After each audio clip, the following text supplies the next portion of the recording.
Hello, dear friends, and welcome to another episode of Life of Love, where we explore the magic of living to our highest potential and our individual potential of extreme uniqueness for every person. And today is no exception. We're going to get a loving message from a beautiful soul, Jason Medlock. He has a long history of helping people reach their potential. I mean, he's been a professional athlete. He's a dad of two Division I football players, and I think your third son is he a football player too? He was, and he's He in the was. military now, in the Oh, army. that's right. So He's in the military. yeah, Okay, thank you. I didn't want to leave the third one off. You know, those yeah. third wheels. We don't want anyone left behind on Life of Love. And Jason, he's an author, a best-selling author, a mindset coach, and a remote viewer.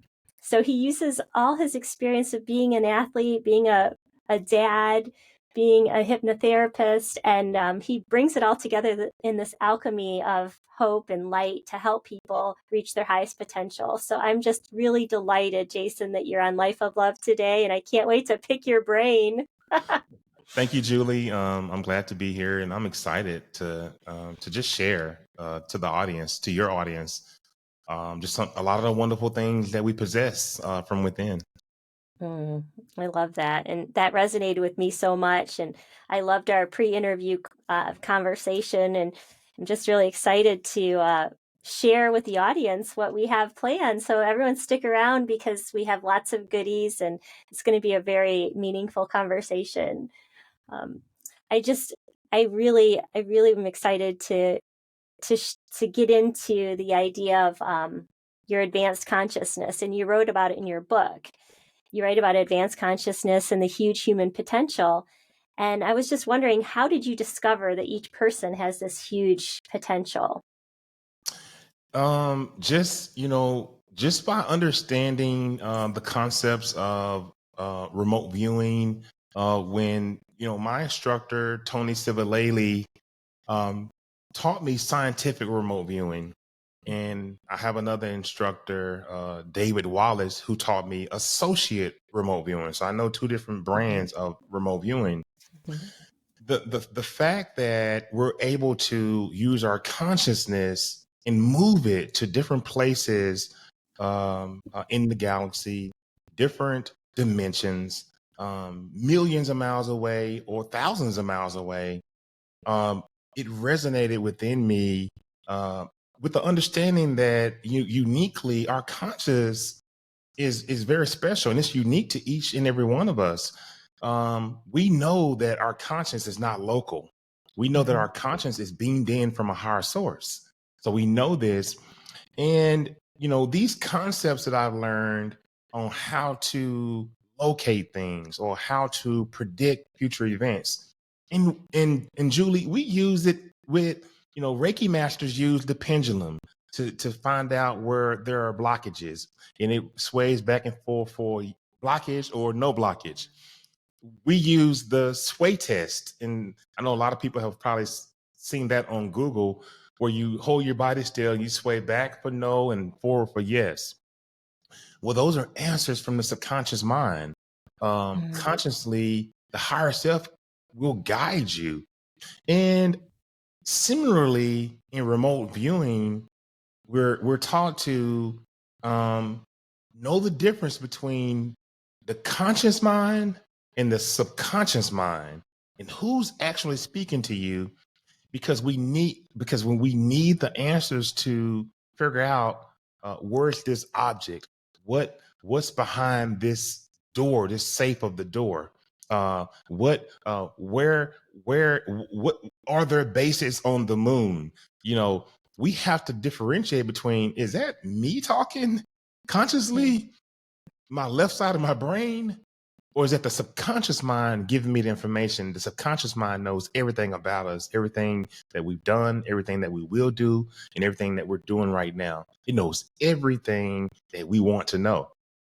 And the answers are there. And that's one of the Dolores Cannon quotes. I'm a Dolores Cannon disciple with quantum healing hypnosis, but the answers are there. So we go through these steps in scientific remote viewing, and the first thing that our instructor will give us is a picture. Mhm. We don't see the picture, but he'll have the picture and he'll say, here's a object I want you to locate. I want you to tell me exactly what it is. So we go through the steps, do a little small meditation, and then we let our hands just move freely. We'll pick a pen up, and once he gives us a 4-digit number that he's embedded into this photo, and once you embed a number into a picture, like you can look at a picture, you can say 5432, 5432, 5432. Now that's in the ether of space. That's in it's quantumly entangled um, in the quantum field where all the information is. And once he does that, then every remote viewer out there knows that once they get 4-digit code 3122, and then you let your hand, you have a pencil on a piece of paper and just let it flow. You don't do anything. That's called an ideogram. Mm-hmm. And once we do the ideogram and then we begin to touch it, after we do the squiggly line, you touch it and you realize your consciousness and your subconsciousness, because your subconscious, when you touch it, because the instructor will give you, is it hot, cold? Is it warm? And when you touch it, the subconscious mind will say warm or hot or whatever. Mm-hmm. You write that down. And is it long, short, wide, medium? And then touch the line. You can hear it, medium. And so the consciousness leads you through this session until you can figure out what the object is. Conversely, when you talk about, collectively how we experience our consciousness and just being aware of it, the remote viewing is just one example of knowing when the subconscious mind is talking to you or giving you the answer, versus the conscious mind. And Julie, when we Mm-hmm. are between the ages of 0 and 7 years old, our subconscious mind is guiding us through every Mm-hmm. facet of our life. It's protecting us. It knows that that's hot and that's cold and Mm-hmm. that's a dog, and don't step off this, don't take another step or you'll fall down the steps. It is protecting us until we're around 8 years old.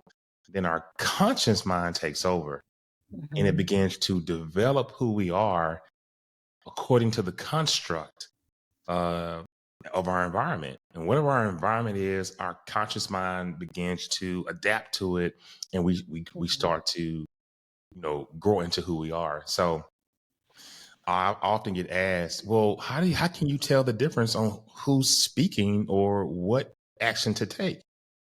Uh, a number of practices over several weeks or several months, mindfulness practices, realizing while you're in prayer or while you're in meditation, realizing the little things, the air that's blowing on your hands, the sounds that are around you, realizing your emotion, uh, the color shoes you're wearing, the shape of the shoe, the rubber that holds the shoe together. Those are mindfulness techniques. And then another thing is meditating, just being able to Mm-hmm. move yourself to a level of peace and quiet over and over and over and over. You're able to then train yourself to hear the difference between when the conscious mind says, she just called your name, react to her. This person is talking to you ugly. You need to say something back. The conscious mind is quick to, react to this and do this and all along. And if we're all honest, the subconscious mind is always saying, you better not do that. And we hear it for a second and then it's gone. And then the conscious mind takes over. But when you've trained yourself through using mindfulness techniques, meditation, yoga, whatever prayer, whatever you use as a modality to move yourself to this place, this stillness, if you've done that, you can hear the difference.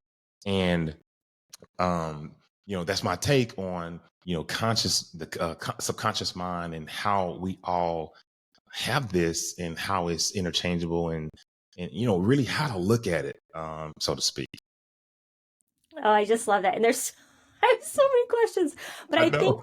my whole thing is like when you first enter this journey, you think consciousness, subconsciousness, and it's all, you think it's in your head. But the deeper you get into this work, you realize it's connecting to your body. It's this simplicity. It's not out there woo woo. It's getting quiet in here in your body. And that's where the goo is. That's where the life of love can come in, is when you're appreciating these everyday little things, like the soles on your shoes, like you said, the, just sounds, and the breeze, and that getting quiet and just letting things happen around you and being in tune to your environment. That's how you connect to what we call consciousness, and I'm sorry, subconsciousness. And then when you get up in your head, that's when everything gets amok. That's when you make judgments. That's when you have fear. And I always know that my conscious mind is working too hard when things are staticky, when it feels thick, when things seem confusing. And it's a different, to me, it's a different feeling. Maybe it's my clairsentience, I don't know, but I immediately know when I need to simplify and get into my heart, and I believe that's when I connect to my subconscious, is when I'm in my heart, because everything gets peaceful.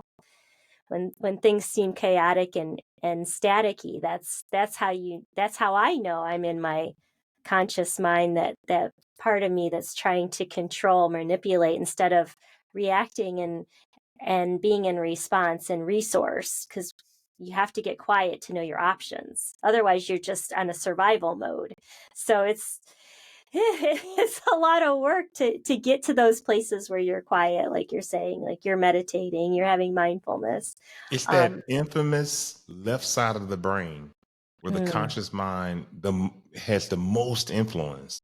The directions. I need to know this. The attitude, the persistence, the anxiety, everything, the depression, the left side of the brain. The right side of the brain is the creative side, the pictures, the memories, um, all the colors, all of the fun things you like to do. That's the side of the brain as a um, certified hypnotherapist and a quantum hypnotherapist. The right side of the brain is the side of the brain that I want to work with. mm, I want you to visualize. I want you to relax. I want you to laugh. I want you to play. So just, piggybacking on what you're just saying, there's a stark difference. And we need our conscious mind, mhm, the conscious mind, but it is right here after age 7 years old, and the subconscious mind recedes to here, and we want to balance those out. And we have a lot of people that come on shows. You can live subconsciously. Well, tell people how. You have to constantly move the subconscious mind. I mean, the conscious mind down, so the subconscious mind can um, come from the background and be able to hear it, so that you can live subconsciously. Because the answers to most of the things that you want are right there. And one more thing, the mm, reason why, another major reason why you can differentiate um, the answers that you're getting from both. One of the things I was taught in remote viewing is that once you touch that piece of paper with the pen or with your fingers to get the next answer to the next step, that answer will come in 1.3 seconds. 1.3 seconds, you have the answer. After that, the conscious mind will take over and answer mm, for you. And from two different well-known instructors taught me this, that you have to really, really be in tune, and the answer comes. It's the low lying information, and it happens so quick. And if you don't grab it, and we always say this, man, if I had listened to myself, I wouldn't have mhm. did this. Yeah, the answer was there early. Right. It's that feeling. It's that, like you said, it's pretty immediate. Um, we've been we got a new game. My son was home on fall break, and I'm gonna plug a game, I guess. But it's called, what, Blank Slate. Uh-huh. And the whole idea is you get a word and it has a line before or after it. So you might have the word mind and then a blank. And everyone has their little dry erase board and you write how you would finish that word or phrase. So you could do mindful, you could do mindset. And when you flip over your card, if you match with another player, then you each get a point. And if you if you match with one, you get 3 points. If you match with two other players, you get 1 point. So you're constantly trying to figure out what the other person might answer, but not everybody, because you want to get 3 points instead of 1 point. I don't know if that makes any sense, but Yeah. it's tuning into another person's, their mindset, their consciousness. And so what they're going to write in that moment. And it's funny because as someone's winning, you try to tune out of them and tune into another person who's behind. And it was really interesting. It's collaborative until someone's getting ready to win. And if you want the game to go longer or you want it to be over, you can choose which way you want to go. We just had such a blast. But I noticed when I just wrote my first gut reaction, I would win. It was always in tune with the people, but you get quiet and you set that time, you make space for that situation to tune into someone else, what they might say. And it was a pretty cool game. And I love that it's collaborative and it's a psychic game really. And I think my husband didn't really want to play because he knew I'm really good at those games. Anything with dice, anything, I'm like, oh yeah, I got this. It's so fun. But Muscle memory. yeah, I mean, we do things, we lift weights to gain muscle. The muscles remember that they're growing, they're tearing apart, and they're growing bigger. Um, you know, anything that you do, anything that you study, an exam is memory recall because you've moved it into your muscle memory. You know, um, if you train yourself not to respond to people who are who say, just crazy things to you at work, and you've gotten a feel for this person, and you've said to yourself, I'm not going to do that, I'm not going to respond. You're training yourself to have a level of discipline on not responding. The same applies to this game you're speaking of, Mhm. or the feeling of understanding when my conscious mind is taking over and my subconscious mind is answering or giving me information. It's training yourself to know the difference. And Mhm. just for the average person out there that's trying to figure this thing out, that's all you can relate it to just constant work, constant training, and you'll be amazed at how you're able to change your life just by the one little concept that we're on right now. Mhm. And then, we haven't talked about this because we're positive people, but your subconscious also has negativity. Oh And yeah. to call that out. So, in my opinion, it's concentrating on your positive subconscious that weeds out the negative. Or do you have a technique to weed out the negative subconscious programming that you might not even know, like through epigenetics, like something that you've inherited, these fears or this idea of lack that is in all of our DNA?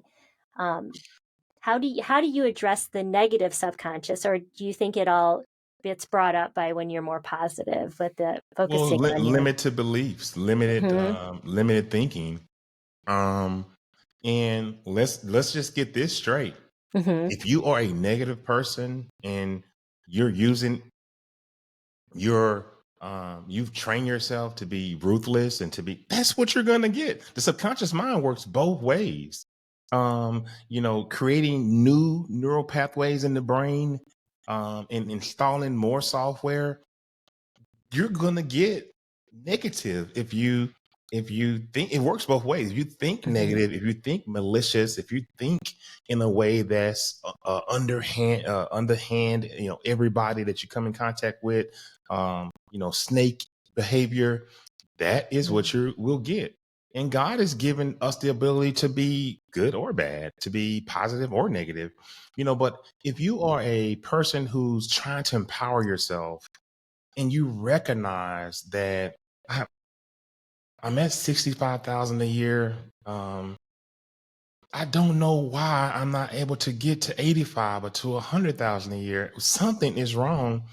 And one of the things, on how can you get a person who has this negative um, impression about themselves, or maybe be vibrating at a lower level or a low frequency that they're emitting, because vibration and frequency attract like Like attracts vibration. like. Hmm. Exactly. So how do you, Jason, help people out of that?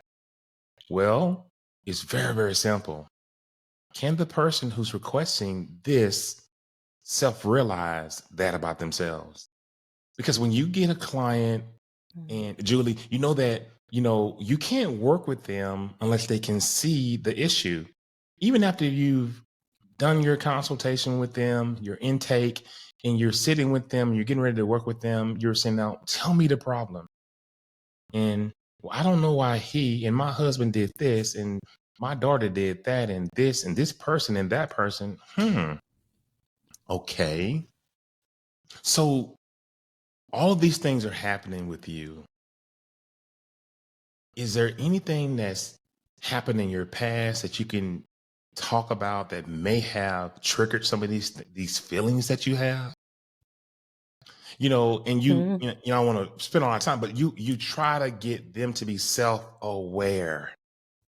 And once you can get a person to be self-aware, going back to your question, then we can try to isolate the blockage, the pain, the hurt.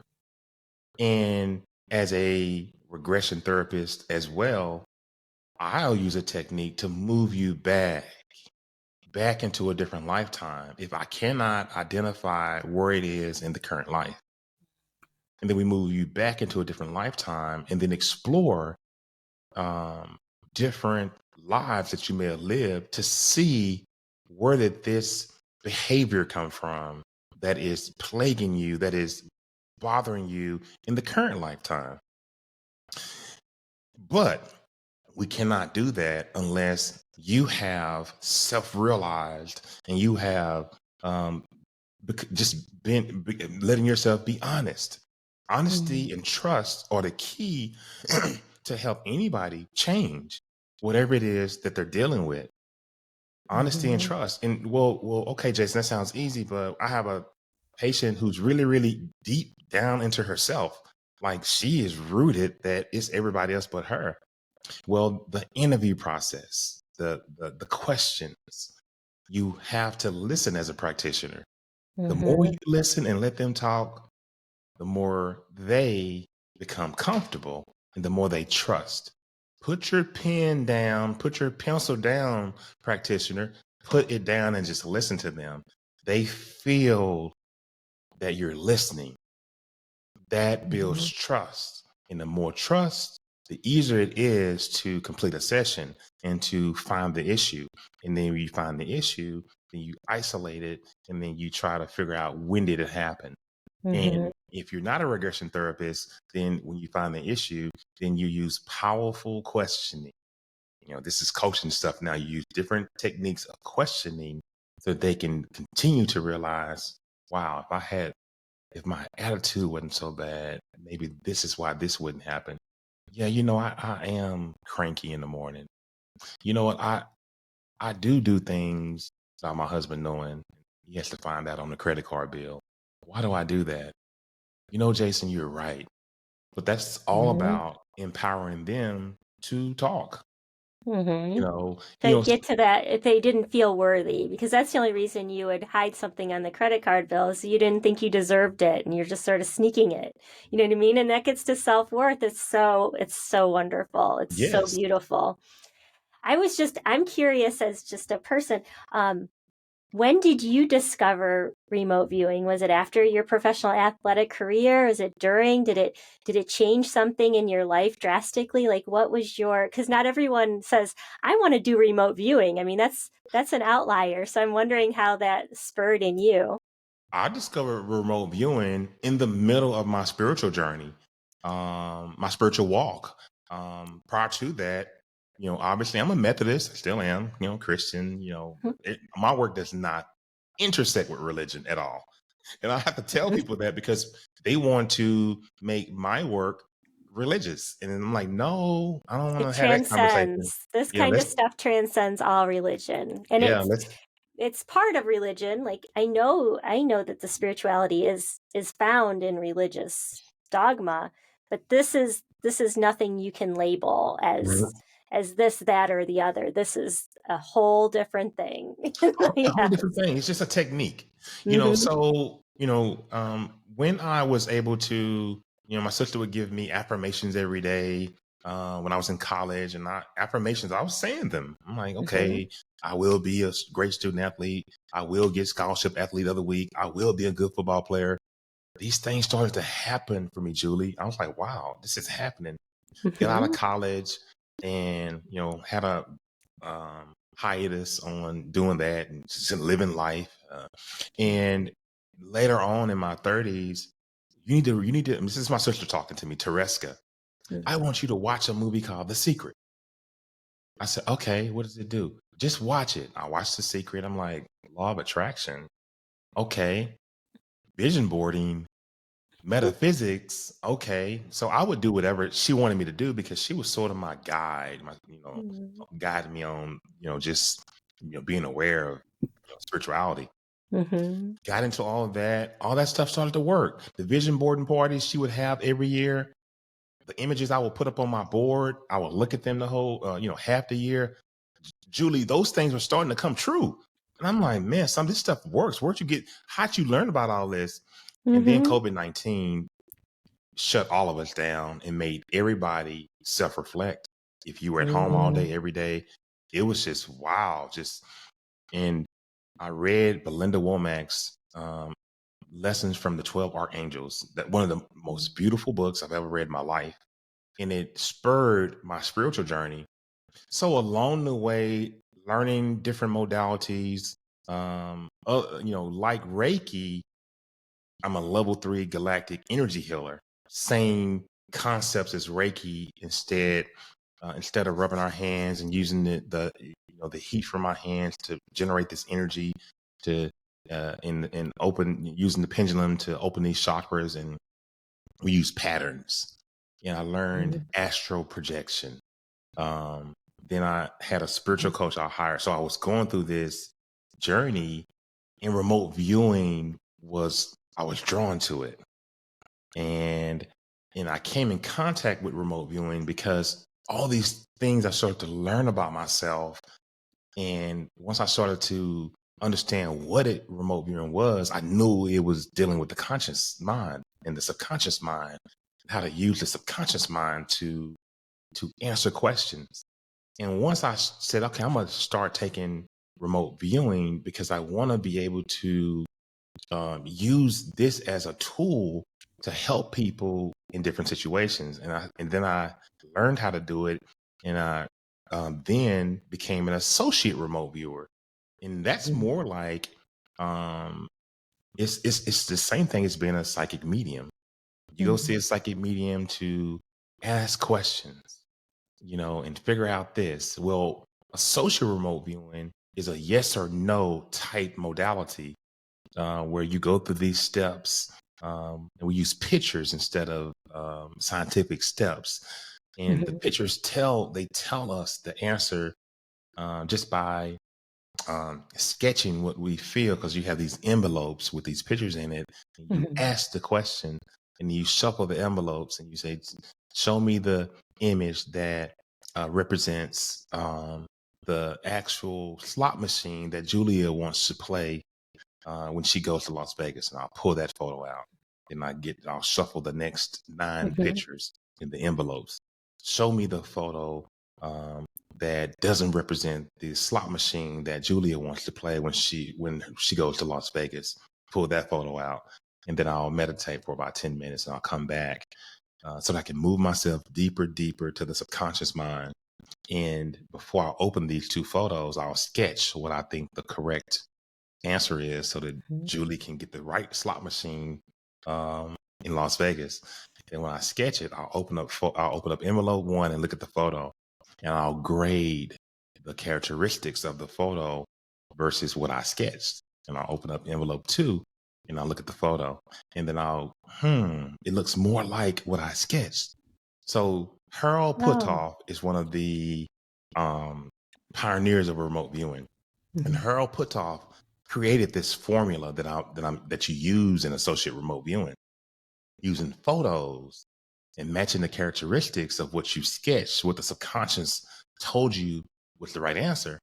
And the closer when you do when you do the numbers for the first one and the second one, you add up the characteristics, and it gives you different numbers for each one, and then you put it in the formula that Harold Puthoff created, and it gets you if you're closer to if you're more than 3.5, or if you're at 3.5 or higher, it's a yes. If you're under 3.5, it's a no.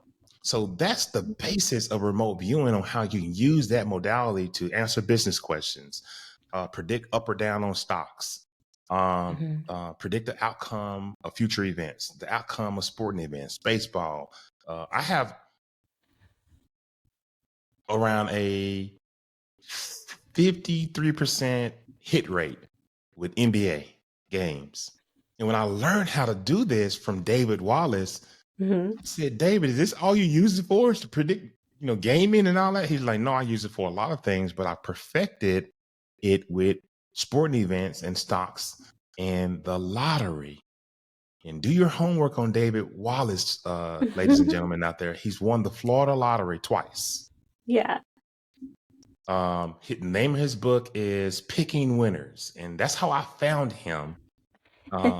So that's how I came in contact. You don't just find. You're right. You don't just find remote viewing, Mhm. but I came in contact with it because it was another way for me to exercise the relationship with my subconscious and know that I can connect to it at will. Techniques like remote viewing and associate remote viewing, it shows when you actually pick the winner of an event, or you give a person the exact slot machine they should play when they go to Las Vegas, and they come back and they say, Jason, I won that machine that we looked at, the floor plan I sent you when I went online, and I got the MGM casino floor plan and I sent it to you, and you picked which machine. It worked. So I've done that before, actually, for a client. That's so fun. It's so fun. And I love that it's a system and you can follow it, and it's a way to harness these psychic abilities that we all have. We all have gut feelings. It's how do you rein it in? How do you make it a conscious thing? Because that's what you're doing. You're taking your subconscious and making it something you can talk about, that you're consciously aware of it. So I you're love bridging when the you said gap. that. I love the way you said that. It's really like we'll go see a psychic, Julie, and they'll tell us everything. Actually, I'm using remote viewing, and I may say, well, I'm not a psychic. I'm not sitting with anybody trying to tell them anything about themselves. But I can pull this information out of my own subconscious mind and not really need a psychic medium. Think Hmm. about it. Quantum Hmm. healing hypnosis, Dolores Cannon's technique. When we move you from the theta brainwave state, which that's where we work at in sort of um, clinical hypnosis, we work in the theta state. But in quantum healing, we work in the symbolistic state, right there up under theta. It's a deeper piece. It's a deeper level of trance. So the So the brain wave is slower than theta. yes, it's Okay. slower than Okay. theta. So in that state, we're able to access the subconscious mind. If you watch any of Dolores Cannon's videos, and if you read her books, she has all these books out there, Traveling Back to Atlantis, Five Lives Remembered, The Convoluted Universe. But she's interviewing patients, and they're giving all these brilliant stories about our beginning. So we do that by pulling the higher self out and having a direct conversation. Julie wants to know, what job should she be taking? I mean, should she be pursuing right now? Just anything you want to know. But the reason why I bring that up, that's just like going to see a psychic Hmm. medium. So Yeah. all these things are Hmm. interchangeable. So fun. And I love that you have on your website the quantum healing hypnosis questions, because to me, Like I'll go, my friend, she can read angels really well. And if I get stuck, I'll be like, Dr. Carolyn, and I have to come up with a question. You just can't go and say, tell me what I need to know. Like that No, you doesn't can't. work. That doesn't work. You have to have a specific topic or if it's a yes no question, that's even better. But you have to narrow it down to something. So on your website you have, I don't know, 75 different questions. You when And I so that's first did my helpful. when I first did my session, when I was going through with my spiritual, I had a spiritual teacher. She's a channeler, Chloe Moores. Mm. She did the foreword in my book. She's a channeler and she's very accomplished at it. When she was doing my sessions, and I was wanting to know, I didn't really have good questions. Right. It's an art to come up with the questions. Yeah, that's what I'm talking about. You hear Yes. me? You hear me? And has she gone on this with you, or I'm curious how your conversations with, what was her name? Tharia? Tereska, Tereska. Tereska in season 1 of Expansion of Consciousness. She's my co-host. She's the Oh. instigator behind her little brother doing all this stuff. So she's on there season 1. In season 2, she makes appearances. Hmm. Um, in season 3, I just keep doing it myself. In season 4, she'll come back and do a few things. We did a book club. I put together a book club Hmm. in 2022. Julie, it was a 1 year. You're like a whole year book club. It was a 1 year book club centered around every quarter of the year. We were doing a different type of manifestation. It was a manifesting book Hmm. club for an entire year. And the book Project 369, I know you've seen they do a lot of advertising on Facebook and Hmm. Instagram. But that book, Project 369, we used that book the entire year and broke it down in different sections for the book club. Oh. And my sister Tereska was in the book club with me, but it was so beautiful. It was 2 other ladies, so it was 4 of us total.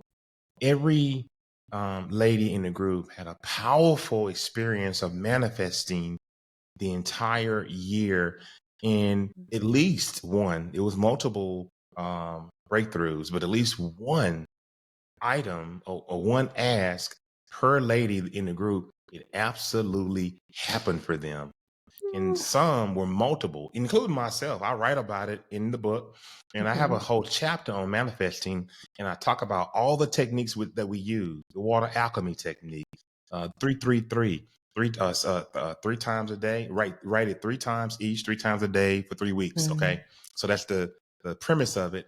555 technique, 777 technique, and then you have the 369 Nikola Tesla manifesting technique. So I write about these to share with the audience. Here's what we use, and here's what I picked up from going to different seminars, from taking Hmm. different workshops, from watching YouTube. I don't want to ever come across is that I created this. No, no, no, no. All the stuff that we talk about is not proprietary. You may have a different experience with it, but none of it's proprietary, and no one is saying it the right way.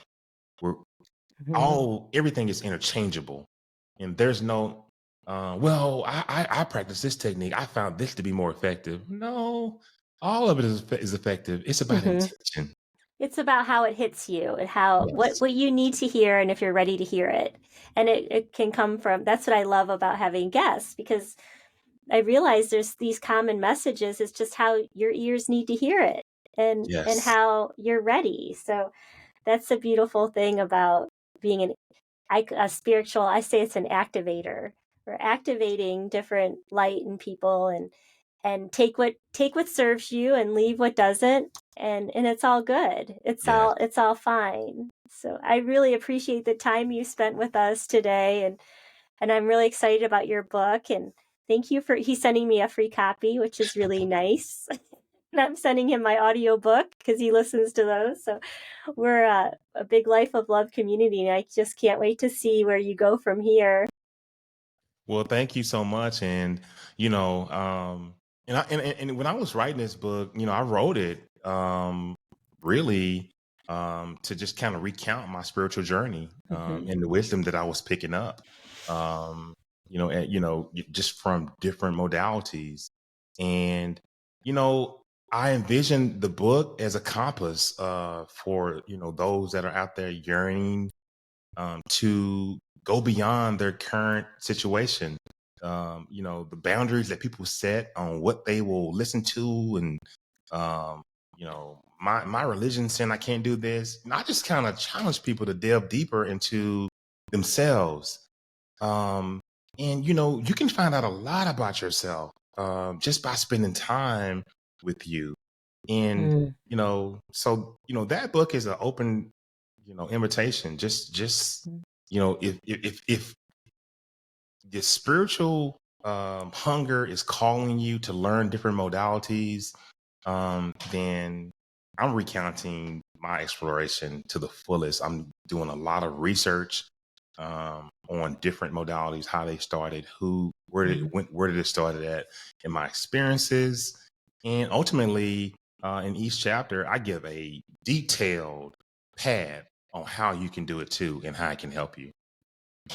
It's beautiful, and that's what it's all about, is finding your way, and you something will be of interest, and just go for it. Just what do you have to lose? You'll have a deeper understanding of yourself. You might say, "Well, that didn't work for me," but it's all wonderful. No time is wasted when you're exploring what you're curious about, and that's totally what I'm about. Is like, be curious, go after it, ask the question, pause, think about how it hits you, and it matters, because that's your what however something hits you is your subconscious, and you can have the choice of saying that works for me, or I think I'd rather go at it a different way this time. And that's what you were talking about before. God gave us free will. Very So we well. we And can choose to be the same or not. when I start my manifestations, I always say I give you permission to intervene in my life, Mm, and I call on my spirit guides. I call on the archangels. I call on all the beings that are here to help me while I'm incarnated. And then I go into the ask, the manifestation itself. This is while I'm in meditation. and So ah, you hit that free Jason, will. I honor that you're so open about it, and that you're just putting it out there and letting people know it's okay. It You know, is. you're not someone who's trying to control. You're just It's just love. You're asking God, asking his helpers, and this isn't woo woo. This is something that's powerful that anyone can use. You just have to ask and have the open heart, and it's beautiful. And I really, I'm just creating space and holding space for that, your divine masculine, and I love that not a lot of men want to go there, because Lisa, it's not a typical masculine role, but you're open the door, and I'm holding space for you, and I'm just honoring that, because it's just divine. It's lovely. Julie, all of the shows that I've had as a host, and now that I'm a guest, women, and you hit on something that was important. As a man, you're holding Hmm. this space. You know why there are some guys out here that are doing this, but you know why it's more women? Because more women experience their emotions more at a more rapid rate than men. We're so tough, and we're the head of the family, and we have to be strong, and we tell our sons, don't you cry one bit. If we don't allow ourselves to feel, and that's the key to me learning all of this, I had to allow myself to feel first. And once I did that, and with the help of my spiritual teacher, then I was able to experience all the wonderful modalities and the different things I could do to change my life. And, you're going to lose some friends because they think Hmm. that you've gone on some trip, woo woo trip. And no, and so you're real religious now. No, I'm not a pastor. I was just Well, learning how to open up myself so that hmm. I could use different techniques. And family members, half of them are like, what is he talking about? The other half is like, okay, I'm glad and they're still kind of on the edge, but you have to take that step for yourself. And if Hmm. your audience that's listening and they want to really move off away from the negativity and all that stuff, and they just want to dive into fixing themselves, don't listen to anybody. Do you. Hmm. Right, and that's a major part of what your message is. You're unique and you have unique gifts, and it's just, finding those, and you're dedicated to helping people. So thank you so much, Jason. This has Thank been a you. delight and a joy, and I just can't wait to share it. Thank you so much, Julie. I really appreciate it.